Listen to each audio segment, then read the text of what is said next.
my name is Clinton, and I thought I would share some tips and tricks and my process for editing images in Lightroom. Now, I've been using Adobe's Lightroom for quite a few years now. I subscribe and pay a fortnightly fee for the program and to have all the current updates that come with that. Now, I'm not trained in Lightroom, I'm not professionally trained, everything is self taught. The way that I have been doing things has been, I guess, molded over the years, and now I have a set process for editing images. And today I'm just going to go through this image of a RFS Cat 2.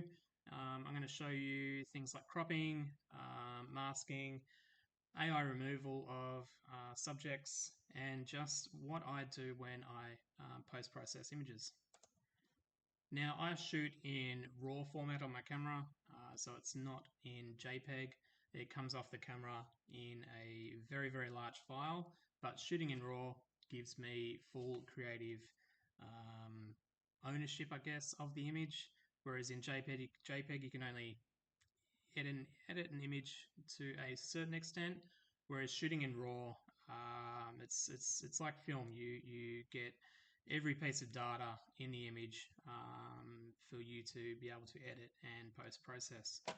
Now, I have some presets that I have made up over the years. So when I import an image, I head up to my presets. I've got one here, it's a bit nerdy, planes, trains and emergency services vehicles. Now in that preset, what it does, so I've set it up so I've got automatic lens correction set up. So as soon as I click that preset, Adobe knows what lens I was using. So I was using the 70 to 200 f2.8 lens when I took this shot, and it enables any lens corrections that Adobe have set up between the lens and the program. Also in these presets, I've set things like sharpening already up, chromatic aberration removal, which honestly I don't know what it does. I just selected it and it seems to work. So with this image, what we're going to do, we are going to remove some things first. So I want to remove the fence and this little solar power box here, and also these little shrubs here. So in Lightroom, we have a great little tool here called Remove, and a couple of options here. We've got Detect Objects and Use Generative AI. So with this, I can select a subject. So I click and hold the mouse down, basically circle the subject, wait for it to select the area,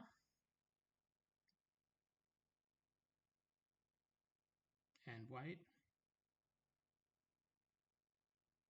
All right, so that's what we will remove first. What I'll do, I'll just let's add in this little yellow post here, and just make sure that I've selected what I want to remove. Now, using Adobe's AI technology, it will remove the subject and it will give me three options for, I guess, replacing what was there. So straight up, that looks great. They've replaced it with basically dirt and some grass. Over here, you've got different variations, shadows, rocks, that sort of thing. Either way, each one looks perfect. We're going to leave that one as it is, and we're going to move on to the gate and the shrub. All right, so let's move on to the shrub first, this little bunch of leaves down here. Again, just roughly select the area that I want to remove using this AI tool. Let Lightroom select the area, and then I'll adjust it as need be.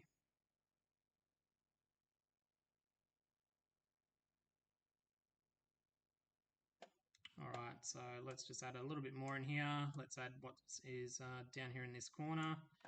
That'll look so pretty good. Now, also, got to remember that we're going to be cropping this image, so the truck is more centered in frame. So even though we are cropping, we would automatically lose quite a fair bit of this. We'll probably lose the whole gate anyway, but just removing what's there now will help us once we are cropping. So let's remove this now.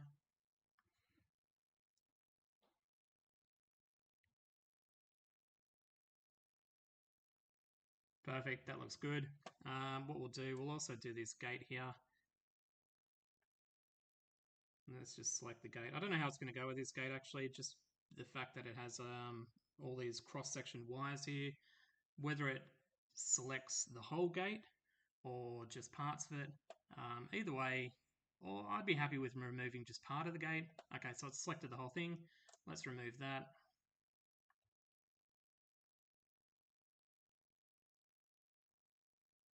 Perfect. We've lost a bit of the shadow here. We'll go through. Look, that looks okay. No one's really going to question the shadow of the fire truck. Plus, we're going to be cropping that anyway. So now that we've removed our obstructions in this image, we're going to go up to cropping. And first of all, I always go to geometry here. Now I will select auto. I do most things here automatically. If I need to adjust things to my liking, I will. Now, there is real no I guess, anything to really go off in regards to the horizon. But the truck is quite level, and I'm quite happy with the way that that's turned out. So what we're going to do is basically just bring in our tabs here, and we're going to crop the image down to where we want it. Now, like I said, with the removal of things in the way, the obstructions like the solar box, the gate, and the shrub, once I've cropped, chances are I would have missed a fair bit of that anyway. But removing those before we crop, at least then they're gone. I don't need to worry about it now. What I'm going to do is just look at where we are here. Now, I use a crop overlay of golden ratio, which basically separates the image into threes, and I balance the subject in the frame. You can use a grid, you can use thirds, fifths, diagonals, all sorts of stuff. I use grid occasionally, but 99% of the time I'll use golden ratio. It just kind of gives you the tool that you need to balance the subject within the frame. All right, now in regards to editing, I cheat. Hit the auto button, but then I adjust it from that point on. So Adobe Lightroom has a perfect little automatic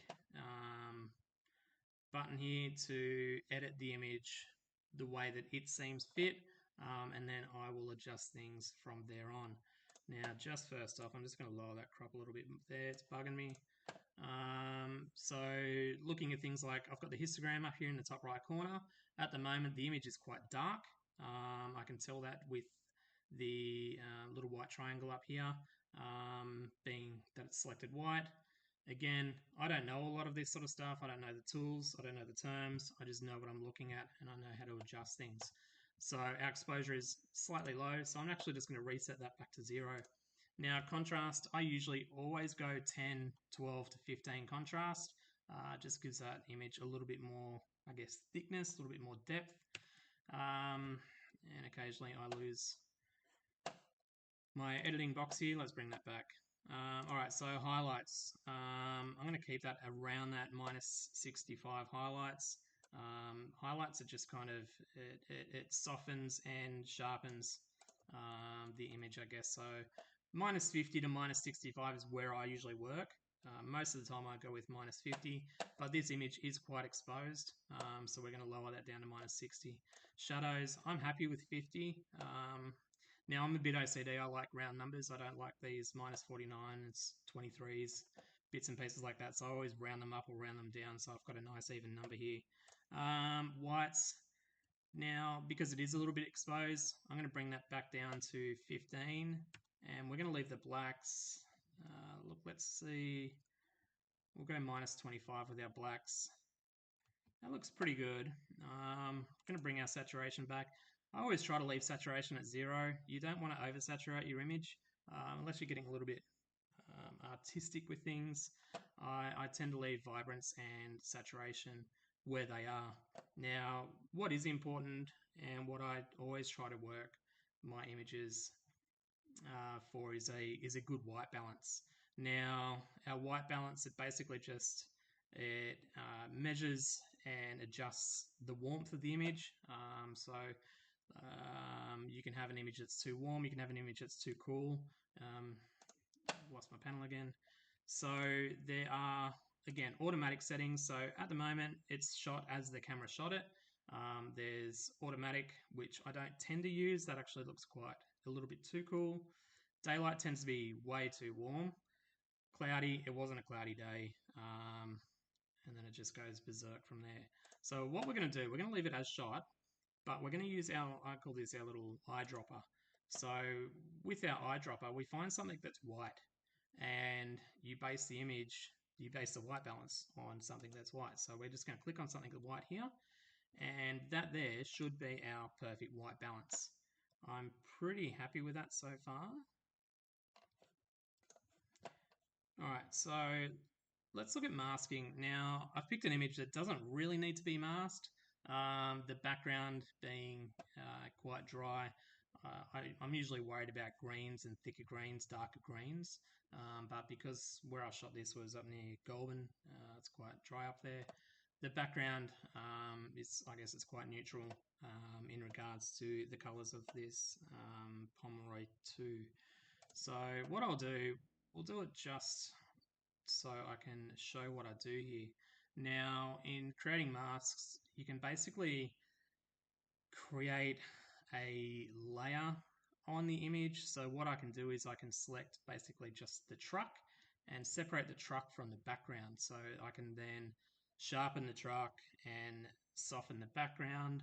I can turn the background, I can turn saturation down in the background so to bring the colors out more on the truck. I usually use this more for aviation, but since I'm doing this video, I will show you what we do here. Now, again, I can just click subject, Lightroom will do its thing. Now, when masking came out, this was a pretty bad option. It would select half the image or half the subject or all of the image. But with each update, it just gets better and better. Now, again, it's not too bad, but it's selected areas that aren't the truck. So here at the back of the pump sort of area here, around this mirror, and especially under the truck. So what I'm going to do, I'll delete that. I'm going to do it myself. So if I select objects here, I can basically draw a rectangle around our subject, and Lightroom will detect the subject a lot better. So hopefully it's done a little bit better. It's gotten rid of bits underneath here, underneath the truck, but we've still got, it's still selected around the mirror and it's still selected around the pump. So what I can do is manually remove those bits. So I'm just going to press the minus button up here, do the same thing, so minus objects, and just kind of select in that area, and hopefully Lightroom will delete that from my mask as it's done there. Now the mirror might be a little bit harder. Let's just select this bottom bit first.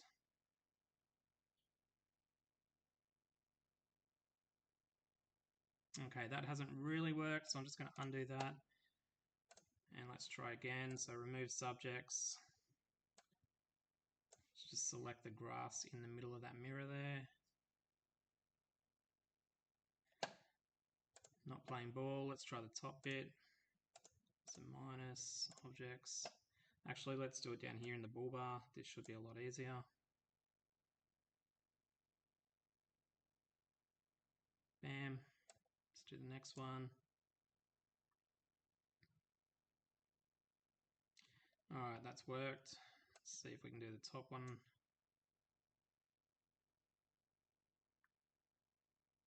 Yeah, it somewhat worked.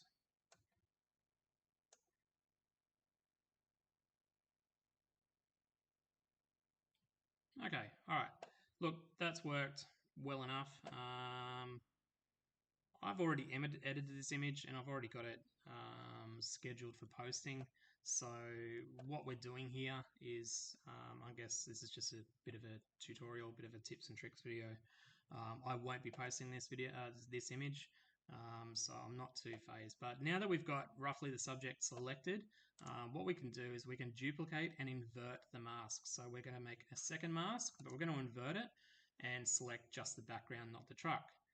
So that is now the background, that is now the truck. So in regards to masking on this image, like I said, I didn't really need to do it, but I will just for the video's sake. So we will select the truck here, and what we can do is we can add a little bit of texture and add a little bit of clarity. As you can see, it's just kind of, I don't really know the terms, but I'll just say it's just kind of thickened up the image of the truck, maybe a little bit too much. We'll just back that back down to 10 and 10. And with the background, so what I do with a lot of the aviation images, especially with that Global 7500 that I posted the other day with the the global livery, is selected the aircraft itself and kept it as itself, but reduced the saturation in the background so as to take away from what you see in the image. You don't necessarily focus on the background, it just brings out the colors of the that incredible livery. So what I'll do here, I'll just show, you can drop the saturation back so you can actually make the whole background black and white. To me, that looks awful. That looks like my edits 15 years ago. So what I tend to do is just do it very subtly. I might just go -25. Just kind of reduces the colors of the background, makes the truck pop a little bit more. Again, I think that might be a little bit too much. Let's bring that back to 15. We can also, where is it? Reduce the sharpness of the background, so basically make the background almost blurry. Not a fan of that. I tend to do it occasionally. I might just bring it back. Let's go again, -15. Once again, it softens the background, makes the truck pop a little bit more, as the truck is what we're focusing on here. It's the center of our image. I'm actually fairly happy with that. So what I do is I just basically go through everything. I don't think there's a whole lot else I'm going to do with this image. Like I said, I'm pretty happy with it. It is a touch overexposed. Let's bring the whites down to 5. And what else can we do here? Let's bring the highlights back to -75. That's not too bad. So, pretty happy with this image. I will output it. Once again, in custom settings, I usually have all these output settings set the same. So I will be converting it to a JPEG. That just compresses the file from the raw size. When you import a raw image, it's between like the 35 to 50 megabytes of size. Leaving it in JPEG or converting it to JPEG brings us back down to about 11.5 megabytes here. Dimensions, full size, quality 100%. I don't know why you'd really want to change that. And I've got my watermark here, the watermark that I've been using for quite some time now. I can actually adjust where that watermark is going to be, whether I want it in the center, top right for some reason, and I can adjust the size. So I've got a couple of watermarks. I've got the black one and I've got the white one. I use the white one obviously when I've got a big dark shadow down the bottom right here, but you know, most of the time I leave it as the black one there. So we're going to output that as it is. It'll just do its little thing here. So I'm happy with that. I've got my watermark. I'm going to export that. So let's export that. I've got all custom folders down the side here. Whenever I do a new image, I always pop it into a new folder or a folder labeled new for me to distribute that at a later time. As you can see, I've got a post here, TOU post, that's scheduled to be coming up soon, but we'll pop it into this folder, let it output, and we'll go and have a look at the final image. All right, that has now been output. Let's have a look at this.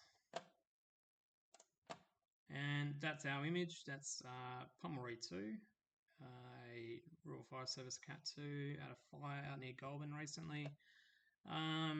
Yeah, so we've gotten rid of our obstructions at the front of the image, the bush, the solar box, the gate. We've overall edited the image, we've cropped it, we've done a little bit of masking. We've adjusted our histogram, so the exposure is pretty good. It's got my watermark on it now, and that is ready for posting.